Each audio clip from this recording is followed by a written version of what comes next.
IVM. News Kids on the Block. We're going to use stories that top the nation's papers. Fresh from the Ascend International School and IVM desk.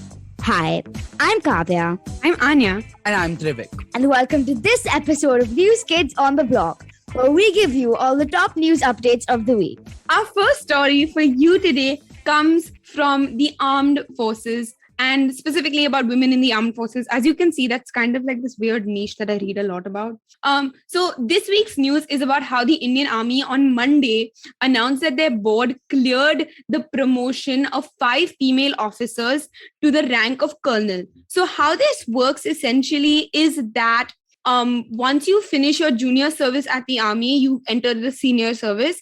And in your senior service, every rank is more or less usually time bound, and then later on it's by selection. So for example, if you have lieutenant and then captain, in 2 years of being lieutenant, you get to captain, and so on. And I think the last, and then eventually like in brigadier, major and everything, it becomes as per selection. So after 26 years of service, the mandatory rank that happens is colonel. And for the first time ever, 5 female officers have been promoted to the rank, but beyond just the medical, legal, and educational wings of the army. So, for example, the highest ranked female in the army is a woman by the name of Surgeon Vice Admiral Punita Arora, and that is just one of her many, many, many titles and names, and it's a long list. But she works in the medical branch, and so as a result of that, it's often misunderstood. But these colonels, they get promoted as a result of the Supreme Court ruling 18 months ago that any female who joined the Indian Army through the Short Service Commission were entitled to both having a command role as well as a permanent commission. So the 5 female officers that were approved for the ranks were Lieutenant Colonels Sangeeta Sardana from the Corps of Singles, Sonia Anand and Navneet Duggal from the Corps of the Electronics and Mechanical Engineers, as well as Reenu Khanna and Richa Sagar from the Corps of Engineers. So some really exciting news, and it's great to see women excelling in these different branches of the armed forces as well. And it's definitely a huge accomplishment, and it's great to see that they're getting the compensation in terms of their work that they deserve. Well, moving on, now that we've completed our women in the army segment of today, let's move on to my football segment of today. I'm sure everyone listening is super excited. Yes, we are so excited. Arya, I heard that his story is about PSG, your favorite team. Do you remember the full form? Paris Saint-Germain, proudly. So proud of you, Kavya. You've done so well to memorize that. 3 very important words. But anyway, PSG are a very big part of today's story because Kylian Mbappe, PSG's superstar, he is one of the, if not the most promising young talent in football. He is linked with a €180 million move to Real Madrid this summer away from PSG. Liverpool were also interested, according to multiple reports coming out of Madrid. However, that has been dismissed by the most reliable sports journalist in football, Fabrizio Romano. He said there's no truth to those rumors and that they are simply rumors. The only club currently in the chase for Mbappe's signature is Real Madrid. However, if they don't get it done this week, they won't be able to get it done ever, because Mbappe has reportedly promised PSG that he won't leave for free, which is what would happen if Real Madrid try to sign him in the next summer. And I doubt that he leaves for free, because PSG will get him on a new contract, which will keep him at the club for a much longer time. And I'm sure his release clause will be about like $1 billion, which no one in football can afford. So it's interesting to see if Real Madrid will act in this week or not, because if they don't act, they could feel a player who they admire and want so much slipping away. So I guess right now all we can do is wait and watch. Yeah, Trivik, and what's with these footballers moving around so much? I know, right? This has been one of the most hectic transfer windows of all time. Well, on that note, let's transfer into a short break and we'll be right back. Eventually, you'll see the end of your childhood, Get accustomed to womanhood. enjoy the experience of sisterhood, Might get to wifehood or not, choose motherhood, or not. You'll learn to define your personhood. earn a livelihood, Change the neighborhood. and get rid of the falsehood that life post-academia is easy. So join me, Natasha, And me, Ayushi, on a journey from station starting point to station, what now? Next station, Pudin Station, and hopefully, Agla Station, adulthood. Fresh episodes out every Thursday. Welcome back to News Kids on the Block. I'm Trilek Hariharan, but this isn't my story. Kavya, you had something for us next? Yes. So next, I'll be talking about a story that actually took place a few months ago, but was recently rehashed. Whoop whoop, old news. We love old news. But it was rehashed recently with a lot of controversy, in fact. It takes place in IIT Guwahati, where a 21-year-old was accused of allegedly sexually assaulting a girl who was also a student of IIT on the 28th of March, 2021. And then on the 4th of April, he was arrested by the police. And then everyone thought that it's over and it's done. But then recently he was granted bail on the premise of being, air quotes, a good student and an asset, a future asset to the state, which is really shocking because it's almost like, oh, you've raped a girl.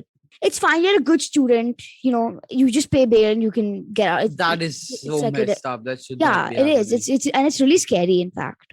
Yeah, Kavya, I agree. I think it's a sign of like a systemic failure to a large extent. The fact that we're allowing for this to happen and that we're not doing anything about it. And I think it's quite atrocious and awful, very honestly. Yeah, I saw pictures. I don't know if this is 100% true, but I saw pictures of a protest happening for that cause. So let's hope they are heard. But anyway, Anna, why don't you take us to a story about the Paralympics? Yes. So as you know, India wrapped up the Olympics with our highest ever medal tally, including a gold medal. And I'm sure that the Paralympics will be nothing short of that. In fact, India's success at the Paralympics started in 1972, and we actually won our first medal in swimming, and it was a gold medal. The person who won it was a veteran of the 1965 India-Pakistan War by the name of Murlikant Petkar. And he, like I said, clinched the gold medal in the men's 50-meter freestyle event. And while he did that, he also clocked a world record of 37.33 seconds. So here are a few athletes that you might want to try and look out for. India's contingent this year, I think, is over 54 athletes going in. So firstly, of course, we have Devendra Jhajaria in the javelin throw. He has won not one, but 2 gold medals already. And he'll be looking to not only win his third, but make it a hat trick, which would be incredible. And such, it's just such an incredible feat to be able to do that. Next, we have Pramod Bhagat, who will be competing in the maiden event of badminton at the Paralympics. So we'll be looking for him as well. We also have Mariyappan Thangavelu, who is a high jumper, and he is also the defending champion. He had won a gold medal in Rio in 2016. So that's another athlete to look out for. And lastly, but of course not in the least at all, like I said, at least 54 athletes. And lastly, we have Avni Lekhara, who participates in the 10-meter rifle event. She's currently ranked number 5 in the world. And this is her debut Paralympics. So we'll definitely be cheering on all of our para athletes just as we have been for our Olympic athletes. And, we'll be able to not only watch our past history, like I talked about, but also see history being created in front of us. It's so great to see India doing so well in sports, unlike in the cricket game today. Anna, you want to talk about what's going on in that? No, not particularly. We're recording this on the first day of the third test versus England. It's not going so well, but let's just say that. Wow. This is why football is a much better sport to watch. Well, on that note, let's take a short break, but don't go anywhere. Hey, it's been another great week on the IVM Podcast Network. On Know Your Kanun, Keshav Chaturvedi talks to Amber about climate change laws and their implications. We have a new show, The Last Brand Standing. Anupam Gupta and Ambi Parmeshwar get together and discuss some of the biggest and most public feuds in Indian brand history. Do check that out. On Candid Kannan, actor Priyank Sharma spills the beans about his career controversies and reality shows. On The Habit Coach, Ashton teaches the way to maintain the habit of persistence. On Tere Mere Raste, Keshav takes us to the famous city of Kochi to discover its heritage. And on News Kids on the Blocks, catch the week's updates from Afghanistan's horrifying crisis to Messi's exit from Barcelona. Do follow us on social media. We're IVM Podcast on Twitter, Facebook, Instagram, and LinkedIn. And remember, if you're enjoying this show or any other show for that matter, please do tell a friend. And finally, we'd like to thank our sponsors on the network this week, Seat, Cred, Bank of Baroda, Quarter, CoinSwitch, Kuber, and Intuit India. Thank you so much for making this possible. Welcome back. You're listening to News Kids on the Block. The next story I have for you today is a story that takes place in Afghanistan, where obviously a lot of stuff is going on. And ever since the Taliban have taken control of Afghanistan, the security and safety of women has obviously been very shaky. And recently, a journalist who escaped from Afghanistan reported that the Taliban have been going house to house looking for women and girls over the age of 15 to marry them off. And the worst part is there's nothing you can do about it. And all the goals and the dreams the women had are kind of floating away and like popped, I guess. And it's really scary to think that they're around our age and they're going through such a intense thing at such a young age. Yeah, Kavya, I agree with you completely. It's so strange and just horrifying to think about the fact that we're sitting here recording this podcast, and in the meantime, like girls are worrying about whether they'll have a chance to read a book again or see the outside world again of their own free will.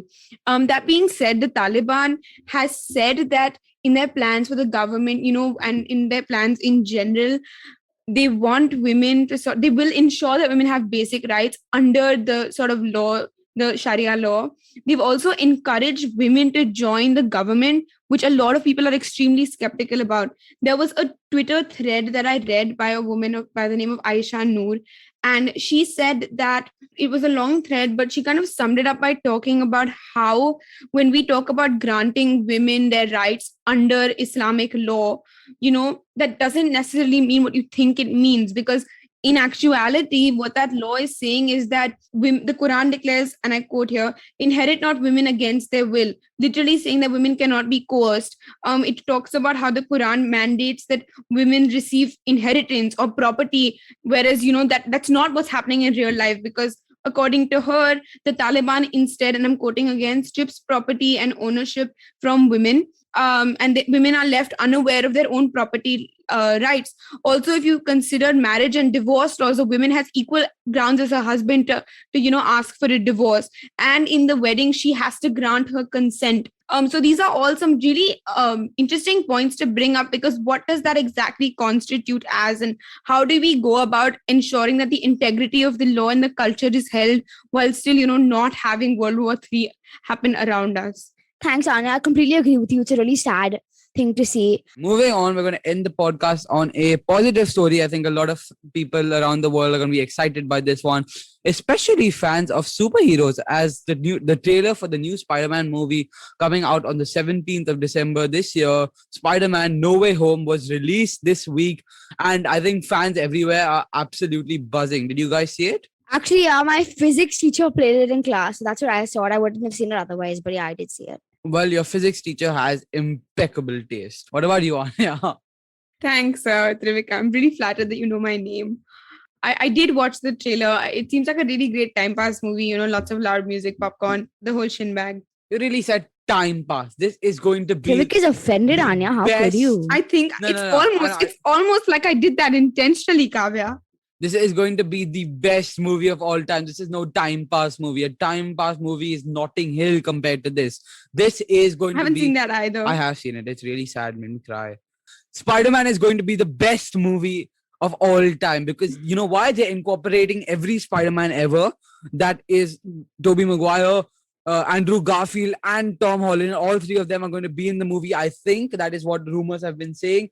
But we definitely know for a fact that the villains from those movies are going to be there, with Dr. Ock appearing in the trailer. Dr. Ock is the same actor as the one from the Spider-Man 2, the original Spider-Man movies. And we've also seen hints that Green Goblin from Spider-Man 1 will be in the movie. So I think a lot of new villains who not necessarily new, but new to the MCU are going to be introduced. And I think they're going to merge all the different universes. They're going to work with the concept of a multiverse. So I'm really excited to see how they do that. The trailer looked good. It looked like it caused a lot of fans to be excited, and it caused, a lot of people on social media were talking about it. People are excited. Let's hope that Marvel don't let us down on this one. Well, Trivik, you sure do seem super excited. So I hope for your sake it's a good movie. Yeah, I think that he was more excited about this movie than he was about the Premier League. No. Anyways, that's all we have for you today. We hope you enjoyed this episode of News Kids on the Block. Don't forget to tune in to us every Friday for our fresh take on the news from across the globe. If you like this podcast, don't forget to check out other podcasts on the IVM network. You can listen to us on the IVM Podcast app or ivmpodcast.com. You can also follow us on our social media. We are at IVM Podcast on Twitter and Instagram. We'll see you next week. But till then, do share this episode with your folks. Stay safe. And don't forget to do your homework.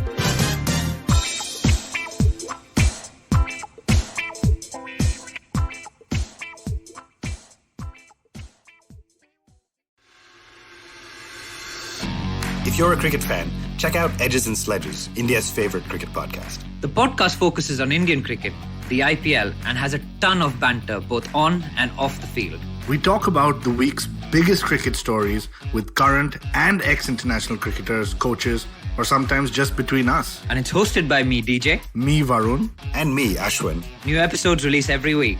You can catch us on the IVM Podcast's website, app, or wherever you get your podcasts from. Check out the Edges and Sledges Cricket Podcast.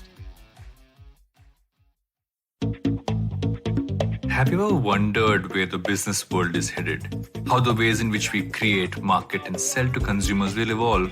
Or if we'll ever go back to wearing pants while working? For answers to all of this and more, tune into Advertising is Dead with me, Varun Dugirala. Every Tuesday, as I talk to entrepreneurs, leaders, and change makers from across business, media, marketing, and beyond. You can catch all episodes of Advertising is Dead on the IVM Podcast website, app, or wherever you get your podcasts from.